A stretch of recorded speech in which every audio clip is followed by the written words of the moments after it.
मानव जाति के विकास की गाथा धरती पर जंगलों के बीच से निकलकर आधुनिकीकरण तक पहुंचने तक का सफर है। उनके सफर में न जाने कितने प्राकृतिक संपदा और जीव जंतुओं का अस्तित्व विलुप्ति के कगार पर है।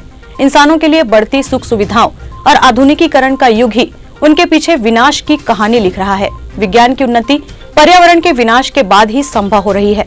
स्वार्थवश हम सिर्फ अपनी ही सुख सुविधाओं के लिए प्रकृति के साथ खिलवाड़ करने में लगे हुए हैं। पाषाण युग से निकलकर हम इस आधुनिक युग में पहुंच चुके हैं, जहां तकनीकी ज्ञान और आधुनिकीकरण ने हमें धरती का सर्वश्रेष्ठ और ताकतवर जीवों की श्रेणी में ला खड़ा कर दिया है, जिसकी बदौलत पूरी दुनिया हमारे कदमों में है। इसके लिए हम प्रकृति को भी अपने हिसाब से आकार देना चाहते हैं और अपने विकास की राह में रोड़ा बन रहे इन वर्षों पुराने वृक्षों को हम बीच में नहीं आने देना चाहते हैं।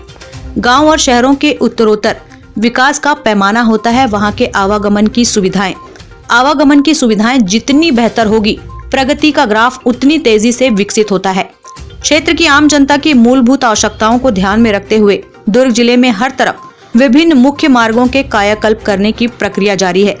कुछ महीनों में ही डिवाइडर युक्त 2 लेन 4 लेन की ये चमचमाती सड़क अंतिम आकार भी ले लेगी और आम जनता को इसका लाभ भी मिलने लगेगा। लेकिन इसी बीच इसके बनने की प्रक्रिया में हमारे पूर्वजों के द्वारा रोपे गए बड़े बड़े वृक्षों को हम खो चुके रहेंगे। मुख्य मार्ग पर जारी रोड चौड़ीकरण की प्रक्रिया में यदि सबसे ज्यादा विनाश कोई झेल रहे हैं तो ये वर्षों पुराने वृक्ष ही हैं। इंसान तो अपने टूटे आशियाने को कहीं और जाकर बसा सकते हैं, पर जो वृक्ष समूल काट दिए गए वे कभी मूल स्वरूप में नहीं आ सकते। कभी ये बड़े बड़े वृक्ष इस मुख्य मार्ग की शान थे, पहचान थे। इस मार्ग का हर राहगीर गर्मी हो बरसात हो छांव की आस में इन्हीं पेड़ों के नीचे शरण लेते थे।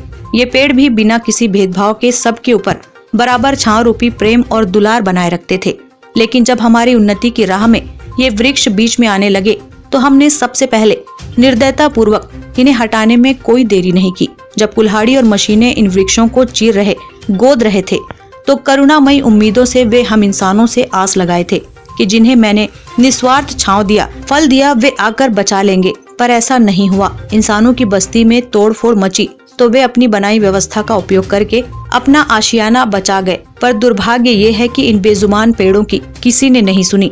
इन वृक्षों का जीवन सदैव हमारी मानव जाति के लिए समर्पित था और वे हमारी आने वाली पीढ़ियों को भी देखना चाहते थे, पर यह संभव नहीं हो पाया।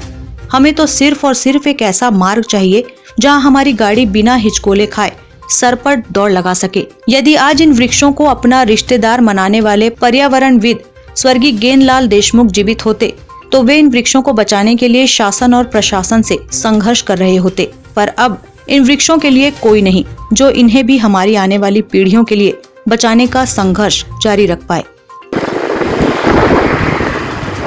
ग्रैंड न्यूज़ के लिए दुर्ग से वैभव चंद्राकर की रिपोर्ट।